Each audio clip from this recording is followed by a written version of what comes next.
요한복음 4장. 예수께서 요한보다 더 많은 사람들을 제자로 삼아 세례를 주신다는 소문이 바리새파 사람들의 귀에 들어간 것을 예수께서 아셨습니다. 사실 예수께서 직접 세례를 주신 것이 아니라 그의 제자들이 준 것이었습니다. 그래서 예수께서는 유대를 떠나 다시 갈릴리로 가셨습니다. 갈릴리로 들어가려면 사마리아 지방을 거쳐야만 했습니다. 그리하여 예수께서는 사마리아의 수가라는 마을로 들어가셨습니다. 그곳은 옛날 야곱이 자기 아들 요셉에게 준 땅과 가까웠으며 야곱의 우물이 거기에 있었습니다. 여행으로 피곤해진 예수께서는 그 우물 곁에 앉으셨습니다. 그때가 낮 12시쯤이었습니다. 한 사마리아 여인이 물을 기르러 나왔습니다.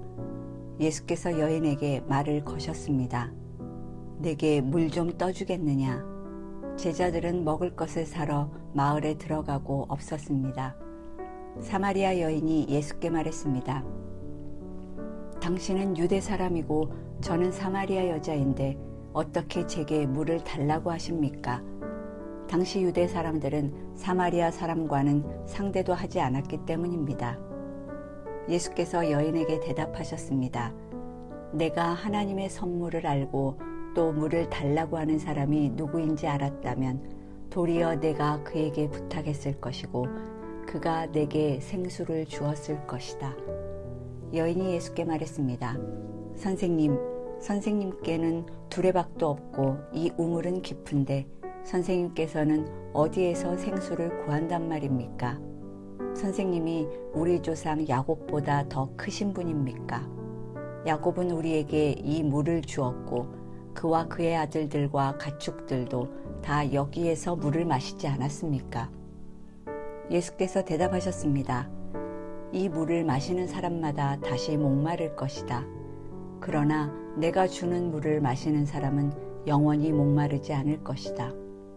내가 주는 물은 그 사람 안에서 계속 솟아올라 영생에 이르게 하는 샘물이 될 것이다. 여인이 예수께 말했습니다. 선생님, 제게 그 물을 주십시오. 제가 목마르지도 않고 다시는 물 기르러 여기까지 나오지 않게 해주십시오. 예수께서 여인에게 말씀하셨습니다. 가서 내 남편을 불러오너라. 여인이 예수께 대답했습니다. 저는 남편이 없습니다. 예수께서 여인에게 말씀하셨습니다. 내가 남편이 없다고 한 말이 맞다. 실은 전에 내게 남편이 5이나 있었고 지금 함께 사는 남자도 내 남편이 아니니 내가 지금 한 말이 맞구나.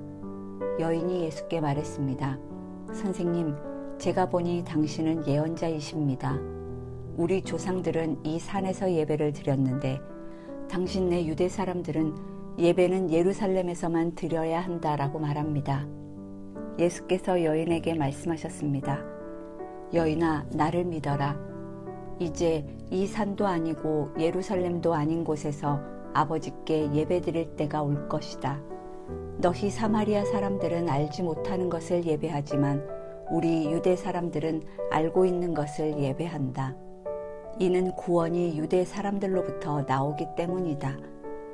이제 참되게 예배하는 사람들이 영과 진리로 아버지께 예배드릴 때가 오는데 지금이 바로 그때다.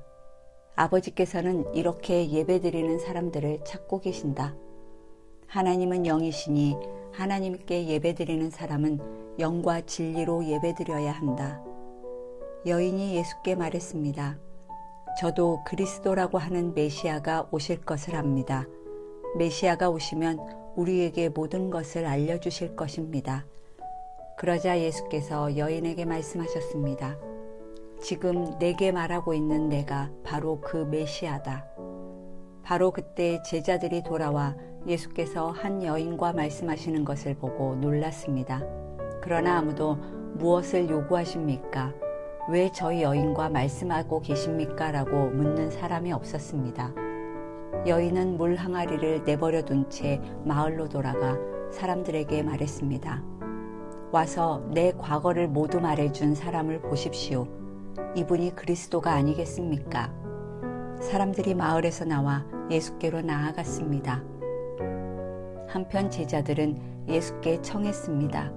랍비여, 뭘 좀 드십시오. 그러나 예수께서는 그들에게 말씀하셨습니다. 내게는 너희가 알지 못하는 양식이 있다. 그러자 제자들이 서로 수군거렸습니다. 누가 벌써 잡수실 것을 갖다 드렸는가?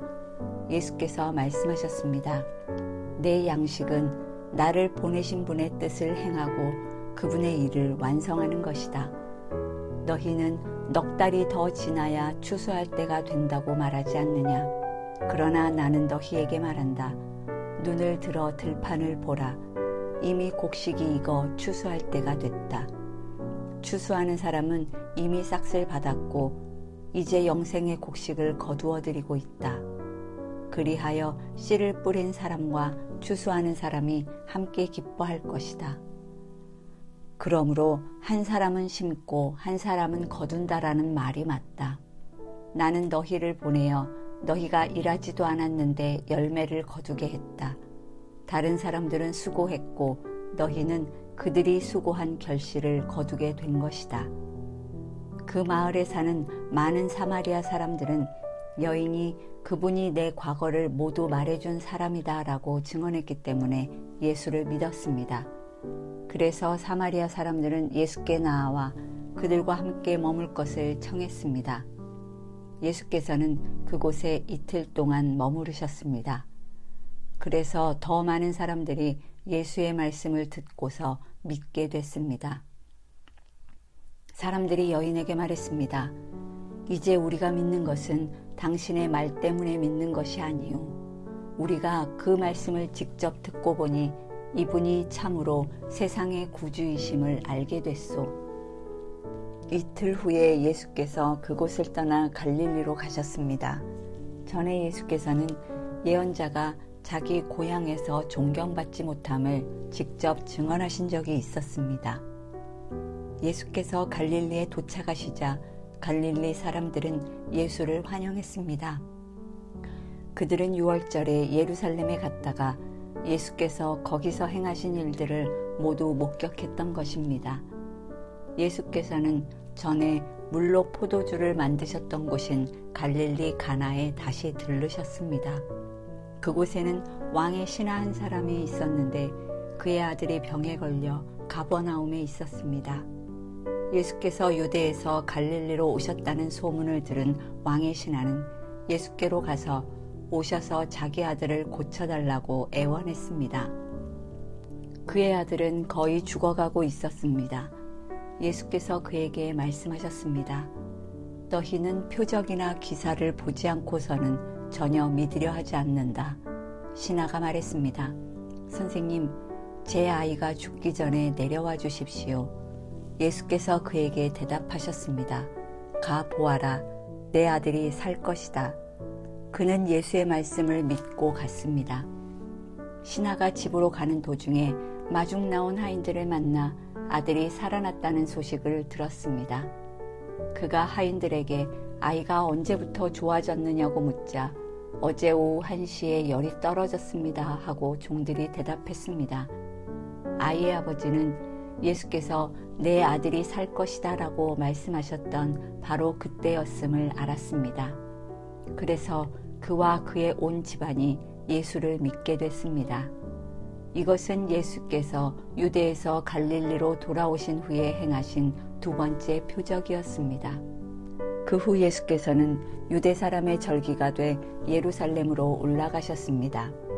예루살렘의 양의 문 근처에는 히브리 말로 베데스다라고 하는 못이 있었는데 그 못 주위에는 5개의 기둥이 있었습니다.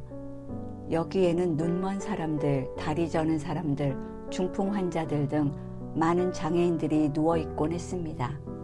그들은 물이 움직이기를 기다리고 있었습니다. 주의 천사가 가끔 내려와 물을 휘저어 놓았는데 물이 움직일 때 맨 먼저 못에 들어가는 사람은 무슨 병에 걸렸든지 다 나았습니다.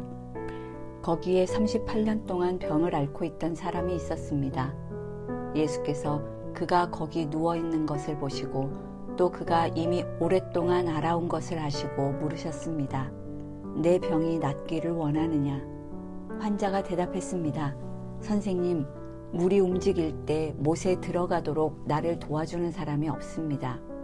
내가 가는 동안 다른 사람들이 나보다 먼저 물속에 들어갑니다.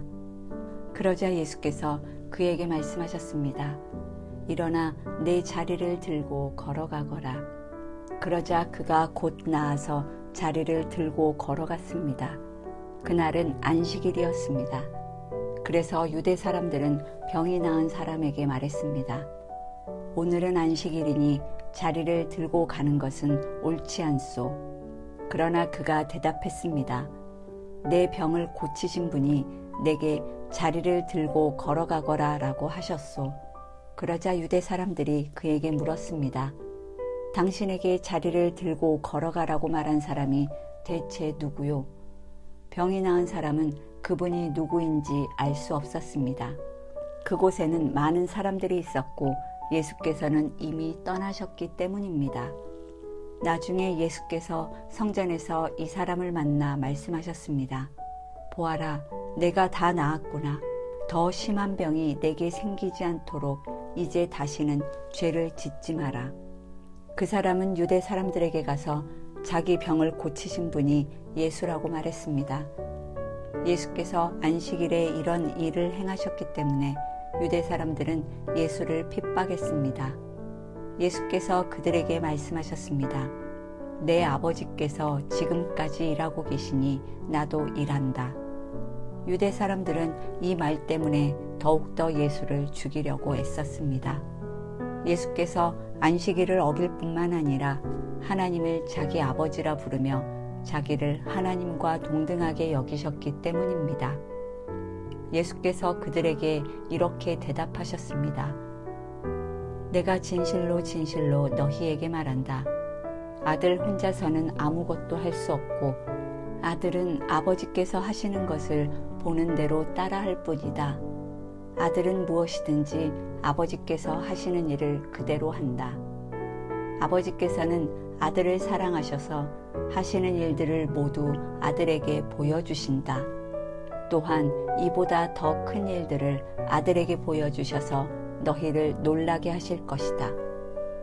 아버지께서 죽은 사람을 일으켜 생명을 주시는 것 같이 아들도 자기가 원하는 사람들에게 생명을 준다. 아버지께서는 아무도 심판하지 않으시고 아들에게 모든 심판을 맡기셨다. 이는 모든 사람이 아버지를 공경하는 것 같이 아들도 공경하게 하려는 것이다. 아들을 공경하지 않는 사람은 그를 보내신 아버지도 공경하지 않는다. 내가 진실로 진실로 너희에게 말한다. 누구든지 내 말을 듣고 나를 보내신 분을 믿는 사람은 영생이 있고 심판을 받지 않는다. 그는 죽음에서 생명으로 옮겨졌다. 내가 진실로 진실로 너희에게 말한다. 죽은 사람들이 하나님의 음성을 들을 때가 오는데 지금이 바로 그때다. 그 음성을 듣는 사람들은 살 것이다. 아버지께서는 자기 안에 생명이 있는 것 같이 아들에게도 생명을 주셔서 아들 안에 생명이 있게 하셨다. 또 아버지께서는 아들에게 심판할 수 있는 권한을 맡기셨는데 이는 아들이 인자이기 때문이다. 이것에 놀라지 말라. 무덤 속에 있는 모든 사람들이 아들의 음성을 들을 때가 온다. 선한 일을 행한 사람들은 부활해 생명을 얻고 악한 일을 행한 사람들은 부활해 심판을 받을 것이다. 나는 아무것도 내 마음대로 할 수 없다. 나는 아버지께 들은 대로만 심판하기 때문에 내 심판은 공정하다. 이는 내가 내 뜻대로가 아니라 나를 보내신 분의 뜻을 기쁘게 하려 하기 때문이다. 만약 내가 나 자신에 대해 증언한다면 내 증언은 참되지 못하다. 나를 위해 증언하시는 분이 계시는데 나는 나에 대한 그분의 증언이 참인 것을 안다. 너희가 요한에게 사람들을 보냈을 때 그가 이 진리에 대해 증언했다. 내가 이 말을 하는 것은 사람의 증언을 받으려는 것이 아니요 다만 너희로 하여금 구원을 얻게 하려는 것이다. 요한은 타오르면서 빛을 내는 등불이었고 너희는 잠시 동안 그 빛 안에서 즐거워했다. 그러나 내게는 요한의 증언보다 더 큰 증언이 있다. 아버지께서 내게 완성하라고 주신 일들, 곧 내가 지금 하고 있는 일이 바로 아버지께서 나를 보내셨다는 것을 증언한다. 그리고 나를 보내신 아버지께서도 친히 나에 대해 증언해 주신다. 너희는 그분의 음성을 들은 적도 없고 그분의 모습을 본 적도 없다. 또한 그분의 말씀이 너희 안에 있지도 않다. 이는 너희가 아버지께서 보내신 이를 믿지 않았기 때문이다. 너희가 성경 안에서 영생을 얻을 수 있다는 생각에 성경을 열심히 연구하는구나. 성경은 바로 나에 대해 증언하고 있다. 그러나 너희는 생명을 얻기 위해 내게로 오려고 하지 않는다. 나는 사람들에게서 영광을 받지 않는다. 나는 너희가 하나님을 사랑하는 마음이 없다는 것을 안다. 내가 내 아버지의 이름으로 왔는데 너희는 나를 영접하고 있지 않다. 그러나 누군가 다른 사람이 자기 이름으로 오면 너희는 영접할 것이다. 너희는 서로 영광을 주고받으면서도 정작 유일하신 하나님으로부터 오는 영광은 얻으려고 하지 않으니 어떻게 믿을 수 있겠느냐. 그렇다고 내가 아버지 앞에서 너희를 고소하리라고는 생각하지 말라. 너희를 고소하는 사람은 너희가 소망을 두고 있는 모세다. 만약 너희가 모세를 믿었다면 나를 믿었을 것이다. 모세가 나에 대해 기록했기 때문이다. 그러나 너희가 모세의 글을 믿지 않는데 어떻게 내 말을 믿겠느냐. 6장. 이 일이 있은 지 얼마 후에 예수께서 갈릴리 바다 곧 디베랴 바다 건너편으로 가셨습니다. 그러자 환자들에게 표적을 베푸시는 것을 본 많은 무리가 예수를 따랐습니다. 예수께서는 산에 올라가서 제자들과 함께 앉으셨습니다. 그때는 유대 사람의 명절인 유월절이 가까운 때였습니다.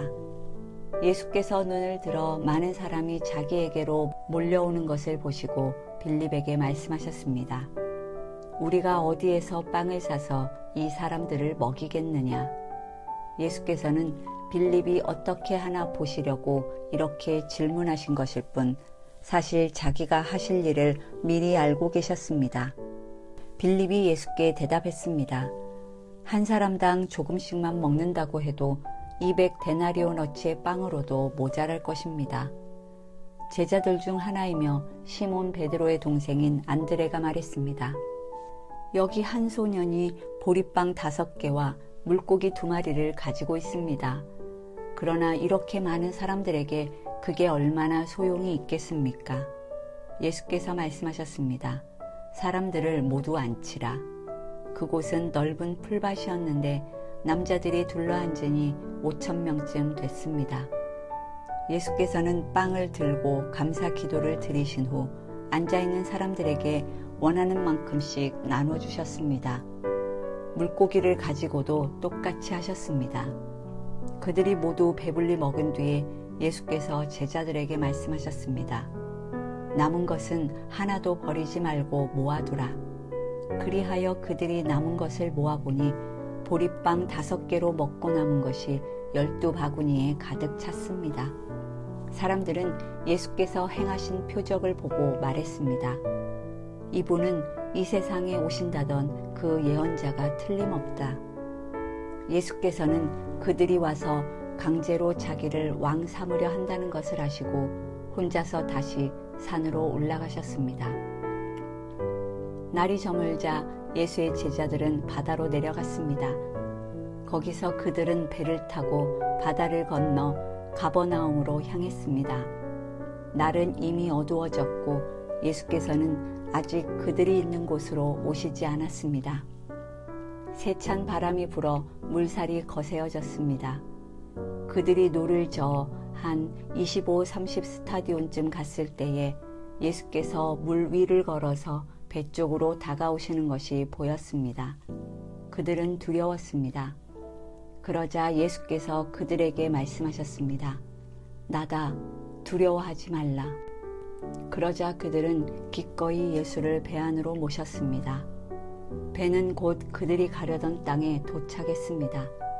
그 다음 날 건너편 바닷가에 남아있던 많은 사람들은 그곳에 배가 한 척밖에 없었던 것과 예수께서 제자들이 탄 배에 오르시지 않고 제자들끼리 건너갔다는 것을 알았습니다. 그때 디베랴로부터 온 몇 척의 배가 주께서 감사 기도를 드리고 사람들에게 빵을 먹이셨던 그곳 가까이에 닿았습니다.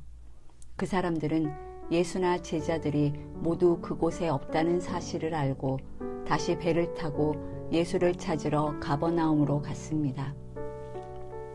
그들은 바다 건너편에서 예수를 발견하고 물었습니다. 랍비여, 언제 여기에 오셨습니까? 예수께서 대답하셨습니다. 내가 진실로 진실로 너희에게 말한다. 너희가 나를 찾는 까닭은 표적을 보았기 때문이 아니라 빵을 먹고 배가 불렀기 때문이다. 썩어 없어질 양식을 위해 일하지 말고 영생하기까지 남아있을 양식을 위해 일하라. 인자가 너희에게 이 양식을 줄 것이다. 아버지 하나님께서 인자를 인정하셨기 때문이다. 그러자 그들이 예수께 물었습니다. 우리가 어떻게 하면 하나님의 일을 하겠습니까?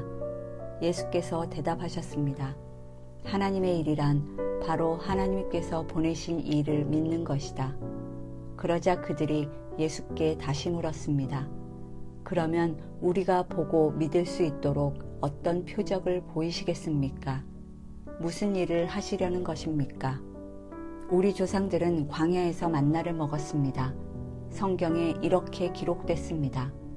그분은 하늘에서 빵을 내려 그들에게 먹게 하셨다. 예수께서 말씀하셨습니다. 내가 진실로 진실로 너희에게 말한다. 하늘에서 빵을 내려준 분은 모세가 아니다. 오직 내 아버지께서 하늘로부터 참된 빵을 너희에게 내려주시는 것이다. 하나님의 빵은 하늘에서 내려와 세상에 생명을 주시는 것이다. 그들이 말했습니다. 주여, 그 빵을 항상 우리에게 주십시오. 그러자 예수께서 그들에게 말씀하셨습니다. 내가 바로 생명의 빵이다. 내게 오는 사람은 결코 배고프지 않고 나를 믿는 사람은 결코 목마르지 않을 것이다. 그러나 내가 이미 말한 대로 너희는 나를 보고도 여전히 믿지 않는구나. 아버지께서 내게 주신 사람들은 모두 다 내게 올 것이요. 또 내게로 나오는 사람은 내가 결코 내쫓지 않을 것이다. 내가 하늘에서 내려온 것은 내 뜻이 아니라 나를 보내신 하나님의 뜻을 이루려는 것이기 때문이다. 나를 보내신 분의 뜻은 그분이 내게 주신 모든 사람들 중 한 사람도 잃지 않고 마지막 날에 그들을 다시 살리는 것이다. 내 아버지의 뜻은 아들을 보고 믿는 사람마다 영생을 얻게 하시는 것이니 내가 마지막 날에 그들을 다시 살릴 것이다. 이 말씀에 유대 사람들이 수군거리기 시작했습니다. 예수께서 나는 하늘에서 내려온 빵이다 라고 말씀하셨기 때문입니다. 그들이 말했습니다. 저 사람은 요셉의 아들 예수가 아닌가? 그의 부모를 우리가 알지 않는가? 그런데 어떻게 내가 하늘에서 왔다고 말할 수 있는가? 예수께서 대답하셨습니다. 서로 수군거리지 말라. 나를 보내신 아버지께서 이끌어주지 않으시면 어느 누구도 내게로 올 수 없다. 그러나 내게 오는 사람은 마지막 날에 내가 다시 살릴 것이다. 예언서에 이렇게 기록됐다. 그들은 모두 하나님의 가르침을 받을 것이다. 아버지께로부터 듣고 배운 사람마다 내게로 온다. 이 말은 아버지를 본 사람이 있다는 것이 아니다. 오직 하나님께로부터 온 사람만이 아버지를 보았다. 내가 진실로 진실로 너희에게 말한다. 믿는 사람은 영생을 가지고 있다. 나는 생명의 빵이다. 너희 조상들은 광야에서 만나를 먹었지만 결국 죽었다. 그러나 여기 하늘에서 내려온 빵이 있는데 누구든지 이 빵을 먹으면 죽지 않는다. 나는 하늘에서 내려온 살아있는 빵이다. 누구든지 이 빵을 먹는 사람은 영원히 살 것이다. 내가 줄 빵은 곧 세상의 생명을 위해 주는 내 살이다. 그러자 유대 사람들은 자기들끼리 논쟁하기 시작했습니다. 이 사람이 어떻게 자기 살을 우리에게 주어 먹게 한단 말인가? 예수께서 그들에게 말씀하셨습니다. 내가 진실로 진실로 너희에게 말한다. 너희가 인자의 살을 먹지 않고 인자의 피를 마시지 않으면 너희 안에 생명이 없다. 누구든지 내 살을 먹고 내 피를 마시는 사람은 영생이 있고 내가 마지막 날에 살릴 것이다. 내 살이야말로 참된 양식이요 내 피야말로 참된 음료다. 누구든지 내 살을 먹고 내 피를 마시는 사람은 내 안에 있고 나도 그 안에 있다. 살아계신 아버지께서 나를 보내셨고 내가 아버지로 인해 사는 것처럼 나를 먹는 사람은 나로 인해 살 것이다. 이것은 하늘에서 내려온 빵이다. 너희 조상들이 광야에서 먹고도 죽은 그런 빵이 아니다. 이 빵을 먹는 사람은 영원히 살 것이다. 이것은 예수께서 가버나움 회당에서 가르치실 때 하신 말씀입니다. 예수의 제자들 중 여럿이 이 말씀을 듣고 말했습니다. 이 말씀은 참 어렵구나. 과연 누가 알아들을 수 있겠는가? 예수께서는 제자들이 이 말씀에 대해 수군거리는 것을 알고 말씀하셨습니다. 이 가르침이 너희 마음에 걸리느냐? 만약 인자가 전에 있던 곳으로 올라가는 것을 본다면 너희는 어떻게 하겠느냐? 생명을 주는 것은 영이므로 육신은 아무 소용이 없다. 내가 너희에게 한 말은 영이요 생명이다. 그런데 너희 중에 믿지 않는 사람들이 있구나. 예수께서는 처음부터 누가 믿지 않았는지, 누가 자신을 배반할지 알고 계셨던 것입니다. 예수께서 계속 말씀하셨습니다. 그러므로 내가 너희에게 아버지께서 허락해 주신 사람이 아니고는 아무도 내게로 올 수 없다고 말한 것이다. 이 말씀 때문에 예수의 제자 가운데 많은 사람이 떠나갔고 더 이상 그분과 함께 다니지 않았습니다. 예수께서 12 제자들에게 물으셨습니다. 너희도 떠나고 싶으냐? 시몬 베드로가 예수께 대답했습니다. 주여, 영생의 말씀이 주께 있는데 저희가 어디를 가겠습니까? 주는 하나님의 거룩하신 분임을 저희가 믿고 또 합니다. 그러자 예수께서 대답하셨습니다. 내가 너희 12를 택하지 않았느냐? 그러나 너희 중 하나는 마귀다. 이것은 가룟 시몬의 아들 유다를 두고 하신 말씀이었습니다. 그는 12 제자 중 한 사람이었지만 나중에 예수를 배신하게 될 사람이었습니다.